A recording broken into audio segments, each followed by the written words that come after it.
What we are talking about is nothing less than the future of this planet. Parce que la responsabilité, elle est collégiale, elle est collective, elle est sociétale. Ça se réchauffe près de chez vous. Qui serait à la hauteur tout seul? Où sont mes troupes? Qui ai-je derrière moi? Il devrait installer une éolienne dans le salon. Avec tout le vent qu'on brasse, on pourrait alimenter toute la ville. C'est un moment historique. Make our planet great again. On en a vraiment plein le cul. Bonjour à toutes et à tous, vous êtes sur RPL et vous écoutez Agissons, le magazine de la transition écologique. Voici déjà notre 3e émission en votre compagnie. Aujourd'hui, je suis aux manettes avec Maxence. Et oui, bonjour à tous et à toutes, bienvenue pour cette 3e. Et là, on change de rôle chaque semaine. Nous sommes donc mobiles, et ça tombe bien car c'est le thème d'aujourd'hui.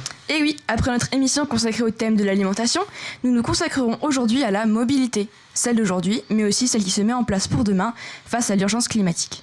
Autour de la table, Mehdi, Magali et Pauline pour vous parler de tout ça. Mais d'abord, Maxence, tu veux bien nous faire un petit topo ? Mais bien sûr. Alors ouais, en effet, depuis quelques années, la mobilité est en pleine mutation. Mutation nécessaire car malgré certaines innovations, la situation ne change pas ou peu. Bouchons, pollution... À Lille, la pollution serait responsable de 1700 décès prématurés par an. On a même dépassé les 50 pics de pollution en 2018. Bon, désolé de plomber l'ambiance, mais bon, c'est un fait. On passe en moyenne 1h04 et 26 secondes, bon les secondes c'est pas dans les chiffres, dans les transports chaque jour en France. Cette heure est si importante que le sociologue Henri Lefebvre parle même de 3e temps de vie. Bon, hormis les moyens traditionnels, voitures, bateaux, avions, etc., il y a de nombreux nouveaux véhicules qui envahissent nos routes et nos villes. De plus, il y a de nombreux débats sur les batteries des voitures électriques et leur recyclage, le diesel, l'essence, etc. Bon, il y a encore un peu de boulot alors, hein. Ce matin donc, Mehdi discutera avec notre invité, puis nous reviendrons sur la Vélorussion organisée par les Gilets jaunes le 14 mars avec l'interview d'une participante. Bon, Magali qui a eu des petits problèmes de bus ce matin nous parlera des solutions qu'elle a été un peu forcée d'adopter. Et enfin, ne ratez surtout pas Pauline, prête à vous enchanter avec un conte quelque peu revisité. Allez Mehdi, c'est à toi. Cyprien Richer. Alors, le 14 juin 2018, lors du débat sur la programmation pluriannuelle de l'énergie, vous avez déclaré « On a gagné au fil du temps plus de vitesse, mais pas plus de mobilité ». Est-ce que vous pouvez nous expliquer un peu plus cette phrase, s'il vous plaît ? Oui. Déjà, je vous remercie de m'inviter. Et puis, donc, je me présente juste rapidement. Je travaille au CEREMA, qui est un centre d'études et d'expertise sur la mobilité et d'autres dimensions de l'aménagement du territoire. Effectivement, cette phrase, elle incite à reposer la question, à se demander ce qu'est la mobilité et à replonger un petit peu dans nos manuels pour essayer de comprendre quel est ce phénomène. Alors je vais être très bref et très rapide, je vais essayer d'être synthétique, mais globalement la mobilité c'est au moins deux choses. C'est d'abord la mobilité avérée, celle qu'on peut mesurer, c'est-à-dire celle qui se réalise sur le territoire, la mobilité réalisée, donc ça se mesure en nombre de déplacements, et on y reviendra, c'est par rapport à ça que cette remarque a été faite. Et puis la mobilité c'est aussi autre chose, c'est la mobilité potentielle, c'est l'accessibilité, et c'est les capacités qu'ont les individus à pouvoir ou non se déplacer. Et ça, c'est une notion qui est importante parce que la mobilité, elle se résume pas forcément aux déplacements qu'on réalise, mais aussi aux capacités, aux compétences individuelles et collectives qu'on a à se déplacer dans le territoire. Donc ça, c'est important de le rappeler quand on parle de mobilité. Donc pourquoi on a gagné plus de temps ? Pourquoi on a gagné au fil du temps plus de vitesse mais pas plus de mobilité ? C'est tout simplement parce que finalement on s'est défaussé sur les infrastructures au lieu d'aménager la ville depuis les années 70 pour faire assez simple. Et du coup en fait on a augmenté notre capacité à aller vite. Ce qui nous a permis finalement de aller plus loin mais pas de se déplacer plus. Et donc, si on mesure la mobilité, comme on le fait dans les enquêtes mobilité certifiées CEREMA, dans toutes les agglomérations françaises, on a à peu près 200 enquêtes aujourd'hui en France qui nous permettent de regarder précisément les choses. Grosso modo, la mobilité individuelle, un jour, c'est entre 3 et 4 déplacements par jour et par personne. Et ça a très peu évolué au cours du temps. Grosso modo, on reste vraiment sur les mêmes bases. Donc par contre, ce qui a augmenté, c'est la mobilité en voiture et c'est les distances parcourues. Et de fait, au lieu de se déplacer peut-être de 1 à 2 km en vélo dans les années 70 pour aller au travail, aujourd'hui on en fait 10 ou on en fait 20 en voiture. Et donc ces véhicules kilomètres supplémentaires finalement sur nos infrastructures posent aujourd'hui énormément de problèmes. On a finalement créé un vrai dysfonctionnement du système en mettant toutes ces voitures sur les routes et en créant finalement de la congestion sans créer de mobilité supplémentaire, avec tous les impacts qu'on connaît aujourd'hui sur l'environnement, la consommation d'énergie. Donc on est face à un véritable défi. Ouais, notamment des impacts sociaux aussi, n'est-ce pas Juliette ? Absolument, Mehdi. Donc du coup, on va écouter un entretien avec Héloïse. Héloïse, elle est engagée à côté des Gilets jaunes, mais elle est aussi militante au sein d'Action non violente COP21. On est revenu avec elle sur la Vélorussion du 14 mars dernier à Lille. Alors, une Vélorussion, c'est quoi ? Tout simplement une manifestation à vélo. Tout de suite, l'interview Vélorussion Gilets jaunes. Agissons. Agissons. Quel est le message envoyé par les Gilets jaunes de Lille lors de cette Vélorussion ? Le message qui a été envoyé par les Gilets jaunes, c'est notamment pour prouver au gouvernement qui voulait taxer les Gilets jaunes d'anti-écolo, de leur prouver que c'était pas le cas et au contraire que justement ils ont conscience aussi de ces enjeux climatiques et environnementaux-là. Et donc pour faire démentir le gouvernement et pour aussi prouver à l'opinion publique que les Gilets jaunes ne sont pas anti-écolo. Alors on se rappelle que le début du mouvement des Gilets jaunes s'est fait en réaction à la hausse du prix du carburant. On a pu voir certains militants écolos taxés d'anti-écolo justement les Gilets jaunes. Qu'est-ce que vous avez à répondre à ces gens aujourd'hui ? Déjà, pour avoir fait quelques manifs Gilets jaunes, j'ai jamais vu de pancartes demander de plus de droits à polluer ou de slogans qui allaient dans ce sens-là. Je pense que ça a été la première réaction de nombreux écolos, notamment parce que la réaction du gouvernement a été de dire « regardez, dès qu'on met une taxe écologique, la population n'est pas contente et elle va manifester dans la rue ». Finalement, cette taxe carbone, c'était surtout une énième taxe injuste qui a fait sortir les gens dans la rue. Et c'est pas normal de taxer encore une fois les plus défavorisés quand au contraire, à côté, les plus riches et donc les plus gros pollueurs, eux, sont largement exonérés. Selon toi, en quoi le mouvement des Gilets jaunes peut être compatible avec les luttes pour le climat ? Alors, pour moi, le mouvement des Gilets jaunes et le mouvement climat, c'est deux combats qui sont indissociables. Les revendications des Gilets jaunes, elles ont beau être très hétérogènes, ce qui les rassemble, c'est vraiment la racine du problème, c'est ce système économique, disons les mots sur ce qu'il est, libéral, mondialisé et dérégulé. Et c'est le point commun avec le mouvement climat. Il n'y aura pas d'écologie sérieuse sans une remise en cause profonde de notre système économique. Et la cause donc, de la dégradation de l'environnement, et la cause du dérèglement climatique et la cause des injustices sociales et fiscales, elles proviennent toutes d'une même origine et elles ont les mêmes responsables et en plus elles font les mêmes victimes. Voilà, je pourrais aussi parler de toute la solidarité qui naît dans le mouvement des Gilets jaunes et qui est pour moi hyper importante, surtout par rapport à ce qui peut nous arriver dans le futur, où tous ces moments de solidarité entre ces personnes qui se connaissaient pas du tout avant.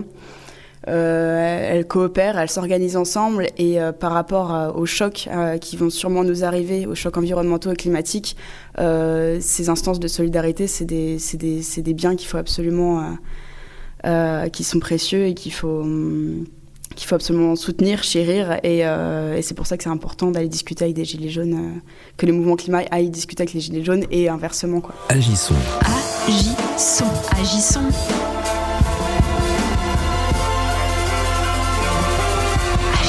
Le magazine de la transition écologique. Donc je remercie encore une fois Héloïse pour cet entretien. On est toujours avec vous, Cyprien Richet. La question après cette écoute sera: quelles seraient selon vous les actions appliquées à la mobilité qui pourraient résorber les inégalités sociales ? Alors, avant de proposer quelques pistes de solutions, même si personne n'a de baguette magique et la solution optimale qui permettrait de résoudre tous les problèmes, je pense qu'on l'aurait déjà trouvé sinon. Je trouve vraiment très intéressant de relier la question sociale à la question climatique sur les enjeux de mobilité. On partageait une petite réflexion dans notre équipe, c'était de dire finalement, avant, la précarité en matière de mobilité, c'était de ne pas avoir accès à la voiture. parce que c'est très discriminant de ne pas avoir accès à la voiture. Et aujourd'hui, finalement, la précarité, c'est de n'avoir accès qu'à la voiture. Et effectivement, c'est un vrai problème, parce que ça a un impact très fort sur les parcours de vie, notamment aussi sur les parcours d'études. Hein, on peut regarder dans la région Hauts-de-France, finalement, certains choix d'études supérieures se font en fonction de nos capacités de mobilité. C'est-à-dire certains ont la possibilité d'aller étudier là où ils le souhaitent, et d'autres le font par défaut. Ils vont au plus proche de là où habitent leurs parents, parce qu'ils n'ont pas forcément de moyens d'aller chercher des études supérieures plus loin. Donc on voit que ça a eu un impact, une incidence très forte, y compris sur tout notre parcours de vie. Donc c'est pour ça que finalement il faut pas mener à la légère ce problème-là. Et je dirais il y a peut-être 3 pistes sur lesquelles on peut agir. La première, ça revient à la définition finalement de la mobilité dite au début, c'est-à-dire que la mobilité c'est une compétence qui s'apprend.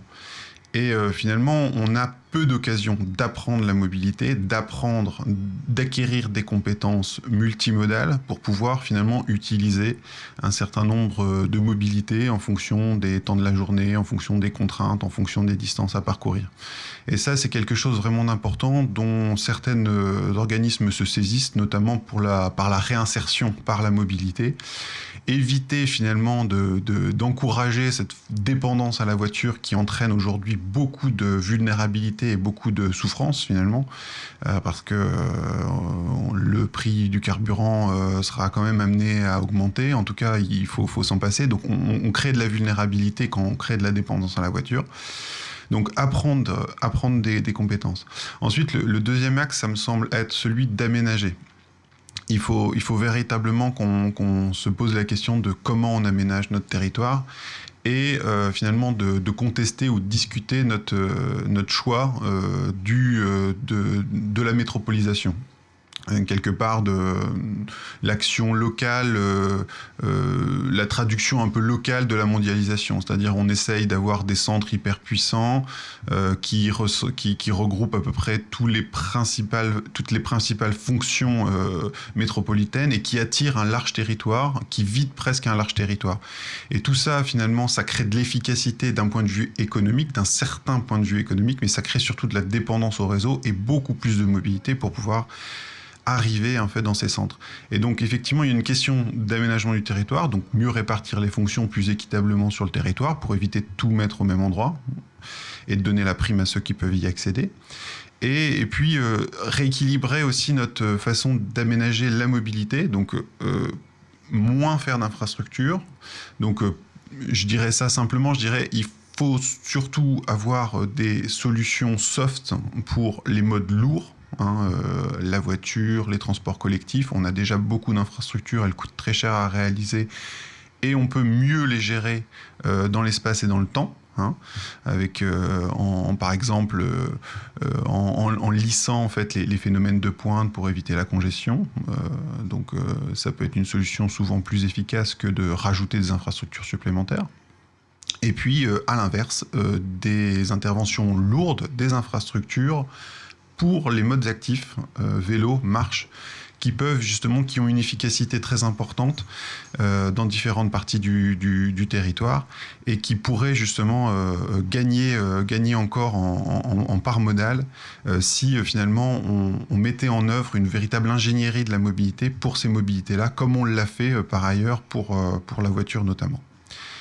Et puis j'ai une troisième piste, elle est plus large et je rentrerai peut-être un peu moins dans le détail, mais il y a une véritable question à se poser sur la remise à plat de la fiscalité en matière de mobilité. On a plutôt tendance aujourd'hui à empiler les mesures. La dernière, finalement, c'est les cyclistes qui négocient une indemnité kilométrique vélo. C'est très intéressant, mais c'est une mesure qui s'empile par rapport à d'autres mesures et des niches fiscales qu'on ne remet pas forcément en cause, notamment des niches fiscales pour l'automobile, des primes pour les véhicules électriques qui posent aussi d'autres questions. Donc il y a une vraie question à se poser sur une remise à plat. On a aujourd'hui beaucoup d'investissements de l'État, beaucoup d'argent public mis dans la mobilité et il serait peut-être temps de se poser la question de son efficacité. Merci beaucoup. Merci. Merci beaucoup pour cet entretien. On va faire une petite pause musicale. On va écouter tout de suite Pour me rendre à mon bureau des Ogres de Barbac. On se retrouve juste après pour continuer. Et puis n'hésitez pas à nous suivre sur notre page Facebook.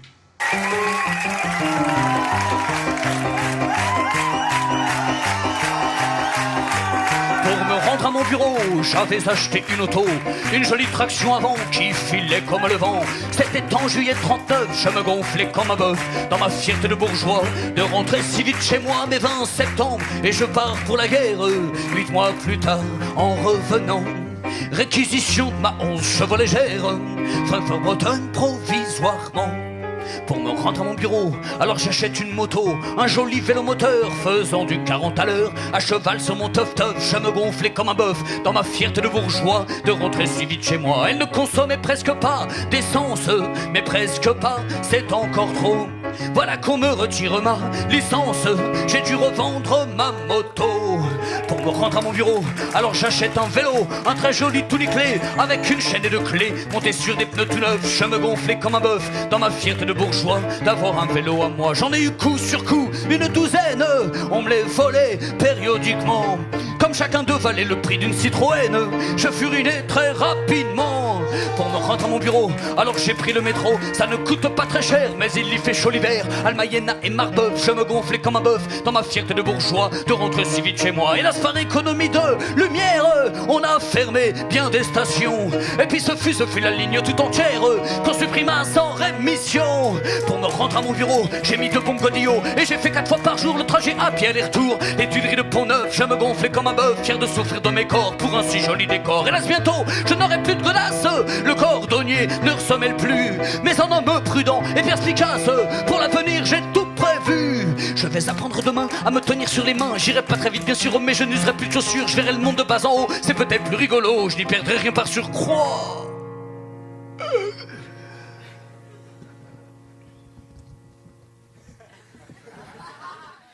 Il est pas drôle à l'endroit.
Merci beaucoup pour cette interlude musicale, je ne connaissais pas du tout.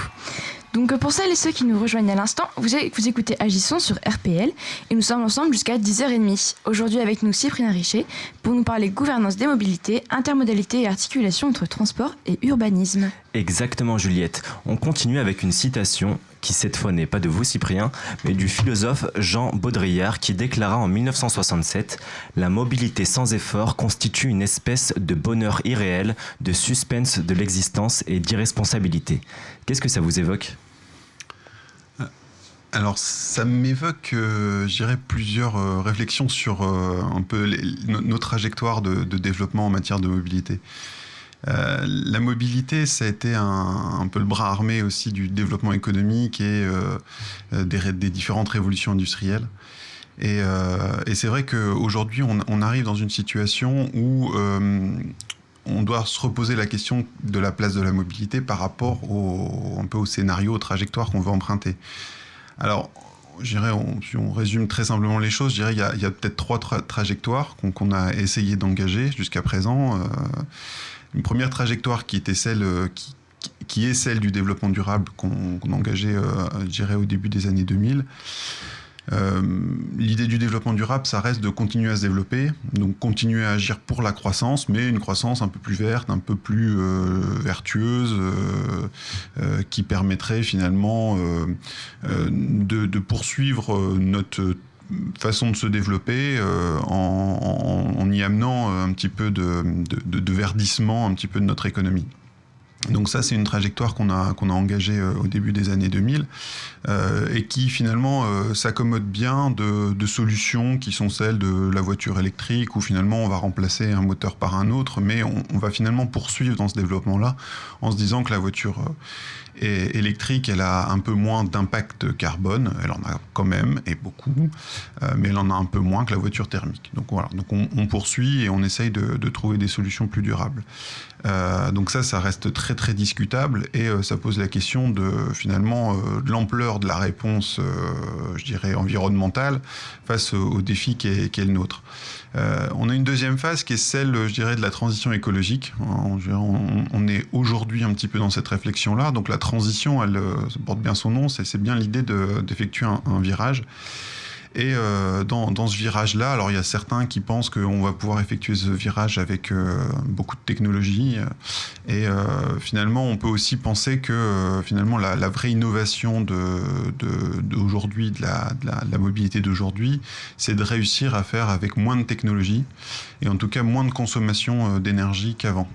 Et finalement, par rapport à la citation du philosophe, je dirais l'idée sur laquelle on peut se questionner, c'est finalement de se dire est-ce que l'innovation et la modernité du monde d'aujourd'hui, c'est pas justement de travailler autour des modes actifs, de la marche, du vélo et de retrouver des mobilités qui soient plus conformes finalement à un mode de vie compatible avec la transition écologique. Parce que la troisième étape, sinon, ça peut être celle dont certains commencent à parler, de l'effondrement, de la collapsologie, qui là implique véritablement une sortie du virage et donc un risque systémique qui nous fait face. Et dans ce cadre-là, même si on peut avoir différentes opinions sur le réalisme de ce cataclysme lié à la question climatique, on peut en tout cas tous gagner à anticiper un petit peu ce mouvement et éviter de se remettre dans des situations de dépendance à des technologies, à de la consommation d'énergie, que ce soit avec un véhicule thermique amélioré, un véhicule électrique ou des batteries ou autre chose. Donc tout ce qu'on peut faire, je dirais, avec du low-tech, évitons de le faire avec du high-tech, quoi. Bah justement, ça sera un peu l'objet de notre prochaine question. Donc si l'on résume grossièrement l'histoire récente et les étapes de la mobilité, on observe d'abord une émancipation comme jamais vue dans l'humanité en ce qui concerne ses déplacements, c'est-à-dire une mobilité sans effort ou un gain de vitesse, comme vous l'avez dit, comme un symbole de liberté absolue. Puis cette émancipation est à son tour devenue une contrainte à de multiples égards. On pense aux embouteillages, à la pollution, destruction de la biodiversité, imperméabilisation des sols, temps passé dans les transports, et j'en passe.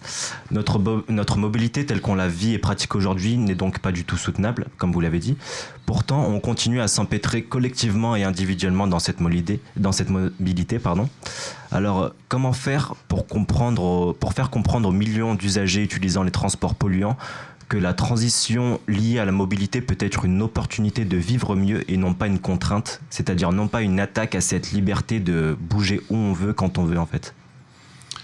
Alors, la réponse, elle est complexe et elle amène à une mobilisation de beaucoup d'acteurs. Alors, les individus eux-mêmes, mais qui n'ont pas toutes les clés pour pouvoir y répondre, mais aussi les institutions et finalement tous les acteurs de la société civile qui doivent être mobilisés effectivement pour essayer d'engager une transition en matière de mobilité, une transition véritable, pour pas dire radicale, de la façon dont on se déplace. On est tout simplement face à un modèle aujourd'hui en matière de mobilité qui est complètement inefficient et qui est même inefficace sur le plan économique, strictement économique. Ce ne serait pas si grave s'il n'était pas aussi inefficace sur le plan environnemental, mais il est déjà strictement inefficace quand on voit effectivement toute la consommation d'énergie, la consommation foncière, les nappes de parking, la création d'infrastructures gigantesques finalement pour essayer de faire passer quelques habitants d'une métropole à la même heure un jour donné. C'est énormément de gaspillage au final, et c'est vrai que on a un véritable besoin d'essayer de repenser la mobilité, et ça passe effectivement par des prises de conscience individuelles, et ça passe par une mobilisation de tous les acteurs et toutes les institutions publiques. Je dirais, aujourd'hui, on a de toute façon plus la liberté de bouger quand on veut, où on veut, étant donné les contraintes et les conditions de déplacement. Et finalement, si on revient à la définition initiale de la mobilité, c'est finalement accéder à des activités, à des ressources, à des individus. Et finalement, cette mobilité-là, aujourd'hui, elle peut se faire de plein de façons différentes. Et notamment, pour être très concret, le développement du télétravail peut être une solution pour, je dirais, amoindrir finalement notre consommation de mobilité réelle sur les infrastructures. Et j'ajouterais peut-être une dernière réflexion, c'est finalement des travaux qui sont faits à l'Institut de sciences politiques de Lille, qui étaient aussi ceux au débat sur la programmation pluriannuelle de l'énergie, et finalement qui montrent bien qu'on pourrait se poser la question aujourd'hui d'un rationnement de la mobilité. Comme pour d'autres ressources, on pourrait avoir des choses qui sont finalement aujourd'hui vitales, dont tout le monde a besoin, et ensuite une fiscalité ou une restriction finalement des consommations qui sont aujourd'hui plutôt de l'ordre du gaspillage. Et qui permettrait finalement de remettre à niveau et de remettre à plat une sorte de mobilité pour tous, et en évitant effectivement des impacts sur l'environnement trop importants. Donc ça, je pense que ça peut être une réponse moderne qui s'appuierait sur un courage quand même des politiques publiques, mais je pense qu'on est aujourd'hui face à un défi qui nécessite de se poser la question de comment on va mieux se répartir la mobilité et comment on va éviter effectivement tout le gaspillage en matière de mobilité, toute l'ébriété pour faire la différence par rapport à la sobriété des modes de vie qu'il faudrait réussir à engager. Merci beaucoup pour ces explications. Bon, du coup, on voit bien l'importance de cet enjeu social, climatique et économique qui est la mobilité. Donc, merci beaucoup d'être venu sur RPL, Cyprien Richer. C'était vraiment intéressant. Et pour la citation un peu compliquée de Mehdi, on la mettra sur la page Facebook, pas de souci. Maxence ? Ouais, et maintenant, c'est à Magali de nous présenter sa chronique. Ah bah, justement, elle arrive. Agissons. Agissons.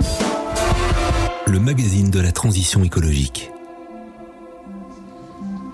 4954, 4955, 4956... Attends, Magali, qu'est-ce que tu comptes là ? 4957. Ah, enfin arrivé, vous allez tous bien ? Ouais, mais attends, tu viens d'où comme ça ? Qu'est-ce que tu comptes en fait Mes pas. Là, j'ai compté 4957 pas pour venir ici, entre chez moi et les studios de RPL. Mais il s'est passé quoi ? T'as pas trouvé un autre moyen pour venir ? Ah si, enfin, il y a le bus, mais alors avec le nouveau plan Illévia, c'est une cata. Mon bus te fait des tours et des détours pour faire 2 km. J'en ai eu marre. Il y a 2 semaines, j'ai pris une décision radicale. Désormais, je n'utiliserai qu'un seul moyen de transport, mes pieds. Pas besoin d'essence, pas d'horaire, pas de chaîne qui déraille, de pneus qui crèvent. En plus, c'est bon pour la santé, l'environnement et mon porte-monnaie. Utiliser mes pieds, Juliette, Clémence, c'est la meilleure décision de ma vie. C'est le panard, quoi. Alors j'en ai fait des kilomètres en 2 semaines. J'ai pas arrêté de marcher parce que, galvanisée par cette liberté retrouvée pour me déplacer, j'ai décidé de partir me balader, comme ça, sans but, de suivre mes pieds, quoi. Et devinez où ils m'ont amené ? Eh bien, à la MRES, la Maison régionale de l'environnement et des solidarités, qui est d'ailleurs à l'origine de ce projet radio. Là-bas, j'y ai trouvé l'ADAV, l'association Droit au vélo. Alors vous allez me dire, mais Magali, quel rapport entre tes pieds et le vélo ? Tu perds les pédales ? Eh bien, parce que l'ADAV s'est entre autres donné pour but de promouvoir et faciliter les mobilités actives comme le vélo, mais aussi la marche. Et en janvier dernier, ils ont par exemple contribué à une concertation de la MEL, marché en métropole lilloise, qui enrichira le prochain plan de déplacement urbain. Le document, disponible sur leur site internet, préconise des changements et aborde des problèmes que nous rencontrons, nous autres les piétons. Il pointe notamment du doigt les obstacles sur les trottoirs, tels que les poteaux ou les voitures stationnées, mais aussi les NVEI. Alors, les NVEI, ce sont les nouveaux véhicules électriques individuels, trottinettes électriques ou overboard par exemple. À Paris, justement, Anne Hidalgo est entrée en guerre contre les trottinettes électriques utilisées sur les trottoirs, qui causeraient de plus en plus d'accidents. Rappelons que ces petites bêtes peuvent aller jusqu'à 80 km/h. Elle promet d'accentuer les verbalisations des usagers à hauteur de 135 €. La contribution de l'ADAV rappelle également qu'avec le vieillissement de la population, les temps de traversée des piétons doivent être augmentés. Sinon, paf la grand-mère. Enfin, le document ne s'arrête pas là. Au-delà de l'aménagement urbain, l'ADAV insiste aussi sur la promotion des déplacements à pied auprès des plus jeunes, notamment en développant des pédibus. En gros, ce sont des bus, mais où les roues sont remplacées par les pieds des enfants. D'ailleurs, l'ADAV a accompagné de En Savoir Plus, l'association d'éducation à l'environnement pour un développement durable, ont créé le CREM, le Centre ressources régionales en écomobilité. On vous mettra tous les sigles sur notre page Facebook. Le CREM organisera début juin la première édition du challenge Écomobilité scolaire Hauts-de-France qui se déroulera dans l'ensemble des établissements scolaires de la région. Alors, heureuse de voir que des associations se bougeaient pour le bien-être des piétons, j'ai continué de suivre mes petons en prenant mon pied. Et alors que je commençais à ressentir les premiers signes de fatigue, me sentant suivie depuis quelque temps, je me suis retournée. Et c'est là que je les ai vus. 7000 personnes étaient en train de me suivre, brandissant des pancartes et des banderoles. Et sur l'une était écrite « Marche du siècle du 16 mars ». J'en croyais pas mes yeux, hallucinant. Alors je suis allée les voir, je leur ai dit « Mais vous n'êtes quand même pas venus me soutenir dans cette nouvelle activité, vous me faites marcher ». Impossible d'obtenir une réponse, ils étaient tous en train de scander « On est plus chaud, plus chaud, plus chaud que le climat ». Alors me sentant moi aussi plus chaude que le climat, nous avons tous continué à marcher ensemble pour une planète moins polluée. Merci Magali. Moi je propose qu'on se mette tous à l'émission à marcher parce que ça a l'air sympa quand même. Voilà. Donc le mois dernier, du coup, c'est Justine qui nous avait fait rire avec son horoscope à la sauce écolo. Donc Magali, tu nous as aussi pas mal fait rire, c'est vrai. Mais là, aujourd'hui, c'est aussi Pauline à mes côtés qui va vous raconter un conte de son enfance, peut-être de la vôtre. Mais alors pas d'happy ending ici, car vous l'aurez compris, le réchauffement climatique n'épargne personne. Et oui, nous aimons les contes car ils commencent par « Il était une fois » et se terminent toujours par « Et ils vécurent heureux ». Mais les histoires que nous racontons à nos enfants, seront-elles encore plausibles en 2050 ? Devrons-nous dire « Avant, la baleine bleue était le plus gros mammifère », comme nous le disons des dinosaures ? La neige révélera-t-elle encore de l'imaginaire ? Possible. Alors je vous propose un conte moderne pour ne plus raconter d'histoire à vos enfants. Il était une fois, dans une petite boutique de Lille, Geppetto, un vieux sculpteur de bois qui n'était plus sculpteur de bois. Sa boutique avait longtemps été le repère de la ville. Avec les arbres de la citadelle, il taillait, ponçait, sculptait et créait de beaux objets. Très vite, on l'accusa d'exploiter cette denrée déjà si rare. Peu à peu, il vendit tous ces objets en bois pour les poêles et cheminées des Lillois. Mais les Lillois n'avaient plus besoin de bois. Il faisait déjà bien trop chaud en hiver. Et de toute façon, il n'y avait plus de bois. Des palmiers à huile avaient remplacé les derniers hectares afin de recueillir de l'huile de palme. Les habitants pouvaient se passer d'arbres, mais pas de Nutella. La ville de Lille où poussaient des palmiers à huile était surnommée l'île de Palme. À l'île de Palme, où il n'y avait plus de bois, Geppetto avait tout de même réussi à conserver une merveille, Pinocchio, un petit pantin de bois qu'il cachait précieusement sous les épluchures de son compost. Geppetto avait fabriqué Pinocchio en souvenir de son ancien métier et il connaissait la valeur de son pantin. Aux enchères, ce bout de bois valait des millions, car il n'y avait plus de bois. Ainsi, Pinocchio ne pouvait sortir de chez Geppetto, car il aurait été volé pour être vendu. Le souhait le plus cher de Geppetto était que sa marionnette devienne un vrai petit garçon qui ne soit plus du bois d'une valeur inestimable. Le 5 juin 2050, journée mondiale de l'environnement, son vœu, enfin, fut réalisé par la Fée Bleue. La Fée Bleue avait 4,5 milliards d'années et n'avait pas la vie facile. Elle répondait à tous les besoins des hommes, mais très peu étaient ceux qui la remerciaient. Elle donna vie à la marionnette en espérant que cette fois-ci, on l'estimerait. « Pinocchio, si tu te comportes bien, que tu tries tous tes déchets et que tu fais attention à la planète, alors tu deviendras un vrai petit garçon. » Elle donna également pour mission à Jiminy Cricket, un grillon robotisé, car il n'y avait plus de grillons, d'être sa bonne conscience et de l'aider à devenir un éco-pantin. Dès le lendemain, Pinocchio, en se réveillant, était le plus heureux des pantins. Il pouvait danser, jouer, bouger et aller s'acheter un gros burger. Il était si enthousiaste à l'idée de pouvoir vivre comme il l'entendait qu'il en oubliait les bons conseils de la bonne fée. Il alla alors au McDo en voiture sans se soucier de son empreinte carbone. Jiminy tentait par tous les moyens de l'en empêcher. Mais rien n'y faisait. Pinocchio ne réfléchissait pas aux conséquences. La Fée Bleue, mécontente, apparut alors et lui demanda « Pinocchio, à quoi était ton burger ?» Il répondit alors « Aux légumineuses !» La fée lui demanda encore « Pinocchio, avec quoi es-tu allé au McDo ?»« En vélo, bien sûr !» Mais dès qu'il mentait, son nez s'allongeait et s'allongeait encore. Pinocchio était encore loin d'être un éco-pantin, mais la fée, indulgente, lui donna une seconde chance. Pinocchio, plein de bonne volonté, obéit pendant quelques jours. Il tria ses déchets, se lava à l'eau de pluie, réduisit sa consommation de viande et prit chaque jour son vélo. Jiminy Cricket était si fier de lui et lui disait « C'est grâce à des petits garçons comme toi que les grillons n'auraient pas disparu de la surface de la terre. » Mais au bout d'une semaine déjà, Pinocchio était fatigué de tous ses efforts et se disait « La terre est déjà foutue de toute manière. Pourquoi devrais-je être le seul petit garçon à me soucier de la planète ?» Alors, il décida de s'enfuir, loin de la boutique de Geppetto, bien au-delà de l'île de Palme. Malheureusement, sur son chemin, il croisa deux escrocs, le chat et le renard. Dès qu'ils virent Pinocchio, ils s'imaginèrent les millions qu'ils pourraient gagner grâce à ce petit bout de bois d'une valeur inestimable. Car il n'y avait plus de bois. Ces deux malfaiteurs décidèrent d'amadouer Pinocchio. Ils n'avaient aucun scrupule à dire « Nous allons utiliser notre argent en faveur de l'écologie. Nous allons prendre les mesures nécessaires à la transition écologique. Nous sommes conscients que nous devons agir, mais nous avons le temps. » Pinocchio, dupé comme un pantin par leur discours, se laissa entraîner et se dit que oui, il avait le temps avant de s'occuper de la planète. Il remit ses bonnes résolutions écologiques à plus tard et se mit à fumer, jetant sans scrupule ses mégots sur le sol, but ses bières sans jeter les bouteilles en verre dans la bonne poubelle. La fée était devenue furieuse. « Tu te fous de moi ?»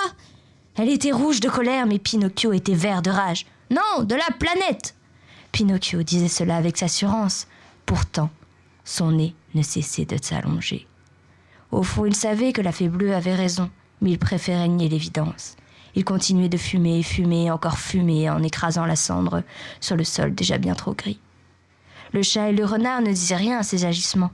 Ils croisaient les bras et parfois le réprimandaient. « Oh, Pinocchio, ce n'est pas bien sérieux !» Les faux bons samaritains ne pensaient qu'à l'argent et avaient déjà trouvé acquéreur. Dans un mois, Pinocchio le pantin serait vendu à une usine de pâte à papier. « Le profit avant tout !» se disait-il en se frottant les mains. De son côté, à l'île de Palme, Geppetto pleurait de ne plus voir Pinocchio revenir. Un jour, il décida de partir à sa recherche, et à vélo, bien sûr. C'était un peu plus long, mais au moins il n'y avait pas de bouchon. Geppetto sillonnait les routes à la recherche de son pantin. Après avoir parcouru 2 fois le Tour de France à vélo, enfin, un jour de printemps, à l'orée d'un bois, sans arbre, car il n'y avait plus de bois, il vit Pinocchio. Il était si heureux de le retrouver, il lui sauta dans les bras. Pinocchio aussi était heureux de retrouver Geppetto, il s'était tellement manqué.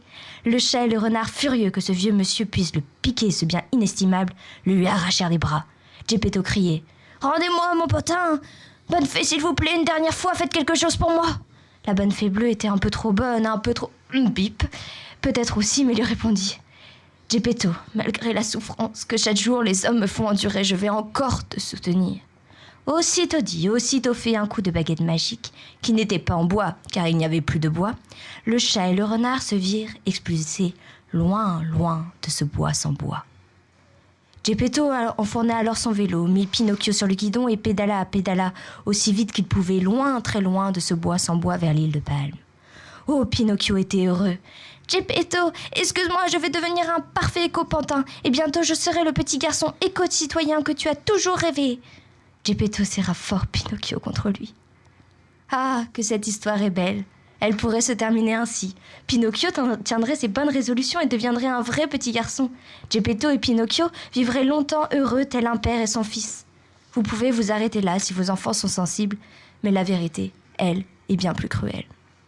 Malheureusement, la fée bleue a ses limites. Elle ne pourra pas toujours soutenir les hommes, et ça a été le cas de Pinocchio. Pinocchio est mort quelques jours après qu'il fut délivré du chat et du renard. Ce n'est pas la cigarette qui l'a tué, mais la pollution. Exposé dès son plus jeune âge à des particules fines dans l'air qu'il respirait, ses poumons, eux, ont succombé. Pinocchio est mort comme 600 000 enfants chaque année à cause de la pollution de l'air. C'est bien beau de raconter des histoires, mais maintenant il faut agir. Les happy ends n'arrivent pas par magie. Merci Pauline, waouh, dis donc, incroyable. C'était envoûtant. Alors au départ j'allais dire on aurait bien besoin d'une fée aussi, mais finalement à la fin c'est un peu, on sait plus trop quoi dire. Bon, en tout cas merci beaucoup. Donc j'espère que les auditeurs ne sont pas trop traumatisés, mais ça devrait aller. En tout cas les contes c'est plus ce que c'était, mais ça veut dire aussi qu'il faut réagir. Voilà. Bon, allez Maxence, le mot de la fin. Oui, merci Pauline et merci encore à tous. Après cette mauvaise nouvelle, encore une, c'est déjà fini, agissons. Mais bon, on se retrouve dans un mois sur RPL 99 FM et notre page Facebook. Et on va se quitter avec quand même une note ensoleillée avec le magique Here Comes the Sun des Beatles. Eh oui.